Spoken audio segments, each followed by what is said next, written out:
One more question. What if this becomes more of a tradition, such as, like, you're in, let's say, a college basketball tournament, you beat a team, you cut down their nets?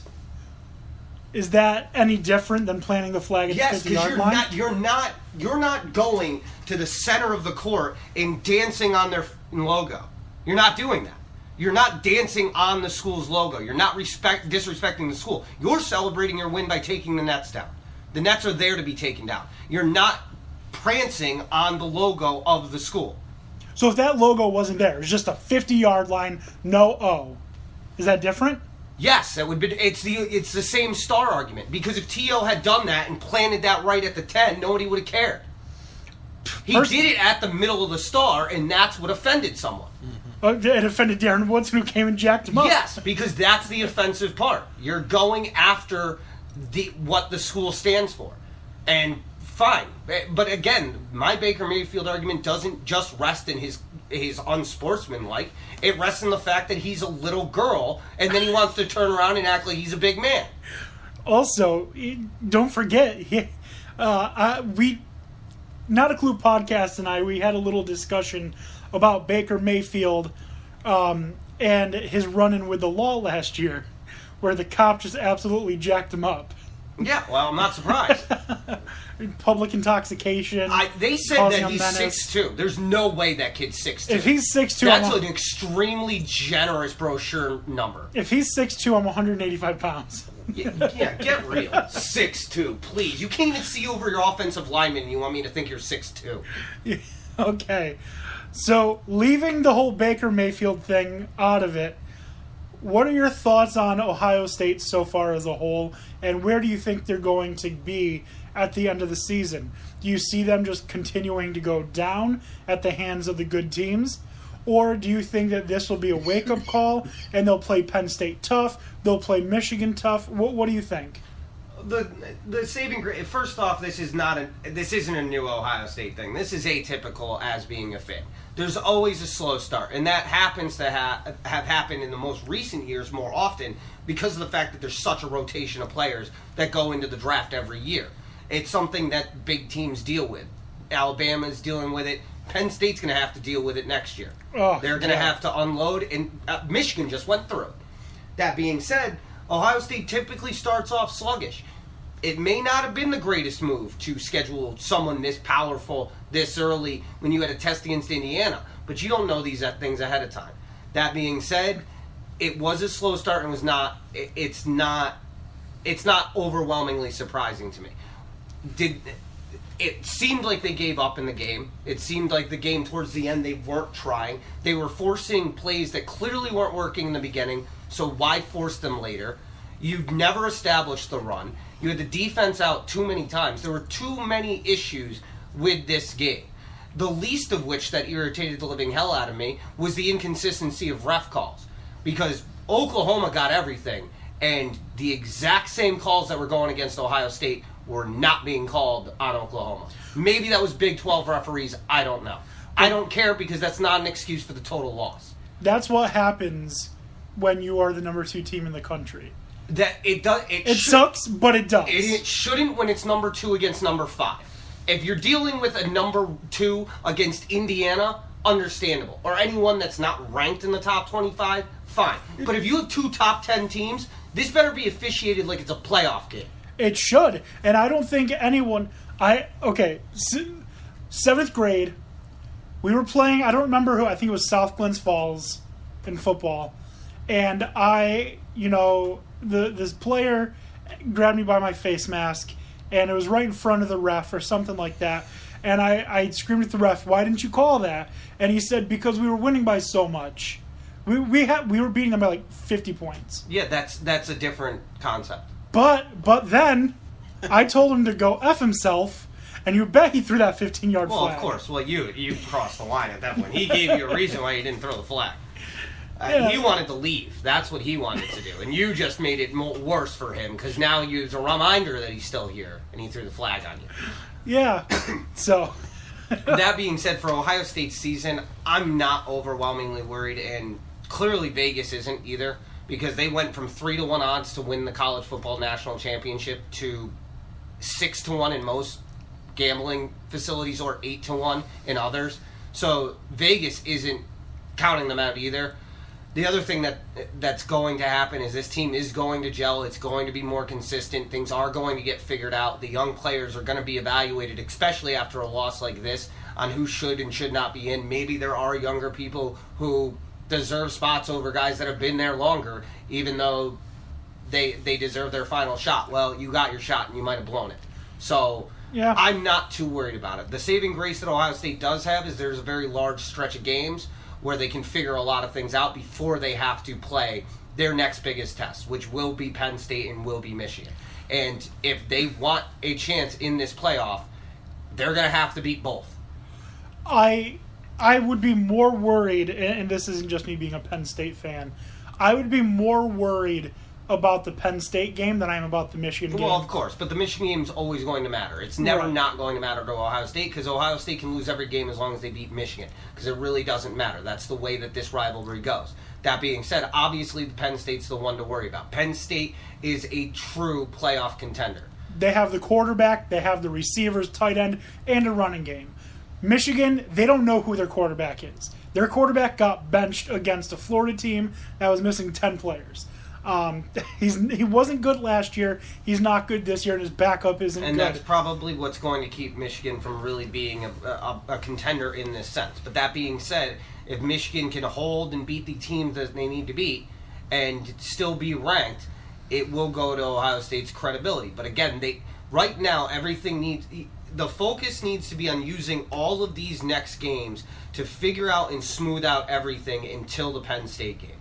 That's what needs to happen for the rest of this schedule. Because if you want a chance to be in the playoff, you have to beat Penn State. The corners need to step it up, because the safeties weren't giving up too much until they had to completely substitute for the corners. Well, yeah. If they were just providing the help over top, it would have been fine. But the corners were getting beat like they were. And the run defense looked good the entire time. It was Baker Mayfield. I mean, Baker Mayfield, skill set wise, is a good quarterback. I don't know what he was doing with his LeBron move coming out every so many plays and like stretching or something. But that was a lot of players did get cramps, so he was probably being preempted. Drink water. Come on, get real.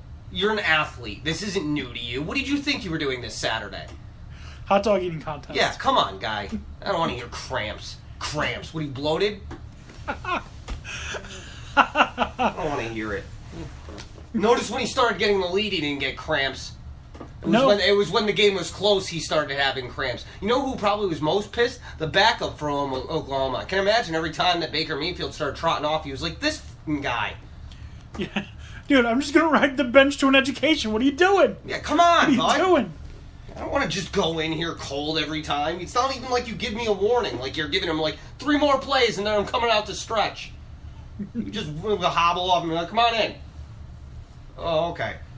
I mean, like I said, that being said, I'm not going to worry about it. And the other reason that I'm not going to worry about it is the last time Ohio State won the national title was the first college football playoff. They lost their second game at home to Virginia Tech. So it's not like they haven't battled adversity before. It's not something that's implausible. The question, though, is will you see the same kind of thing if you take out TCU and put in Penn State? Can you justifiably take an undefeated Penn State out for a... Well, it can't use Penn State. It can't be. Yeah, so let's say Clemson, well, just for the argument, USC, Clemson, Alabama, and Oklahoma State are the 4. If Clemson... Wait, say that again. Alabama, Clemson, USC, State. Oklahoma State. Can you take a 1-loss Ohio State and put them in over an undefeated Oklahoma State? I don't know. You wouldn't be able to because they beat the team that beat you. Yeah, in theory, you would think about that. But I mean, the other thing comes down to if Ohio State's only loss is to an Oklahoma team that does continue and then ends up losing one game, maybe in the championship. I mean, you've pretty much shown that you've beaten 2 of the easily top 8 teams in the country. in Oklahoma and Penn State? I mean, I'm not going to count Michigan there because they're not going to be in the top 8 at the end of this season. I don't it's just think not so. going to happen. They're going to fall on their face somewhere. Even if it's not the Ohio State game, they're probably going to slip. It's going to. I when we went through, I had them losing to Penn State, Ohio State, and Wisconsin. And that seems likely. As the way I see things breaking down, that's probably the losses they'll take. Speaking of Wisconsin, I know that it's really early and they haven't played anyone yet, but Alex Hornibrook is looking like a quarterback. 440 yards, 4 touchdowns, 1 interception. I mean, he's almost at his... he's a third of the way to his total touchdown from last season. Well, 2 games into the season. We'll see. We'll see. Let's have him play some defenses, and we'll find out whether or not this is fluke or actual fact. I mean, Alex Hornibrook, best name in quarterback. It's definitely a great name. I'll give him that. I mean, I'm not gonna doubt that, but I'll reserve my judgment on him until I see him play somebody. Yeah. Anyways, do you have more that you want to say about Ohio State, or should we move on? No. Okay. Nothing good. Okay. The one thing that I did say to you, good news for Ohio State, is they're not going to see... They get Army next week? Well, there's that. But they're not going to see a wide receiver as good as the kid from Indiana for the rest of the season. True. The problem is for Ohio State, they need to find a wide receiver that's good. Right. Problem for Ohio State is that Penn State doesn't have any, let's say, A wide receivers, but they got quite a few B+. Yeah, well, that's what makes Penn State worrisome. They can spread the field, they can attack you from multiple different options.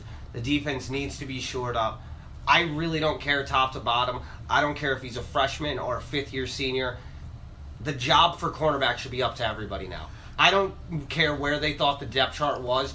Throw it out, and it needs to be a straight competition for the next week. Yeah, absolutely. And other good news for Penn State, Ohio State, Michigan, Big Ten teams in general. Northwestern doesn't look like they're going to be as good as we thought. No, I thought Northwestern was going to be better. I was, quite frankly, shocked by that. I wasn't, because I thought Duke, coming off of a 66-point win the week before, was going to be fired up. That's why I flipped the script and went to Duke. I mean, I still would have taken Northwestern in that situation. I didn't. Maybe Northwestern's just not as good as we thought they were. Yeah, they're not who we thought they were. It appears that they're not. But so I have some other questions. Would you like to see, and maybe your answer will change when Baker Mayfield isn't the quarterback at Oklahoma, with as entertaining as the 2 games were, would you like to see this continue? Oklahoma versus Ohio State. I'm going to say yes, but I'm not going to say Oklahoma necessarily. I like the idea of home-and-home games against power teams. So it doesn't necessarily need to be in Oklahoma, but if you want to do this, say, against USC one year, or you want to do it against, say, Clemson, or Georgia, or Florida, something of that nature, I would like to continue to see big power teams, like the teams that are going to be at the top of their conferences, playing more home-and-home seasons, back and forth. Yeah, I'm sick. I mean, I love watching Penn State, win, but 52-point win against Akron. Why are you playing Akron? Yeah. Why are certain teams playing Kent State? Is that really happening? I understand, one game, but now they're playing Georgia State next week. If you're we want one game where we're just going to warm up and then we're just going to pound the snot out of everybody, okay. And that's fine. I'm fine with that. Yeah, that's the same thing. That's what I was talking about with Ohio State. That might have been more beneficial to them if they didn't have an actual Big Ten opponent in week 1. To play somebody that could really tune and find out where the exposure was. Because at the end of the day, even though Indiana's not going to be a great team, it's still a Big Ten matchup. It's not like these schools don't know each other. They know what's coming on. And anytime you get Indiana versus Ohio in anything, it's a rivalry. Yeah. Just the states are rivals. Yeah. Indiana's a bad state. Yeah. But I personally, I want to expand the college football playoff, limit it to one out-of-conference game, then you get right into conference play, and then playoffs. I don't necessarily disagree with that. I'd say expand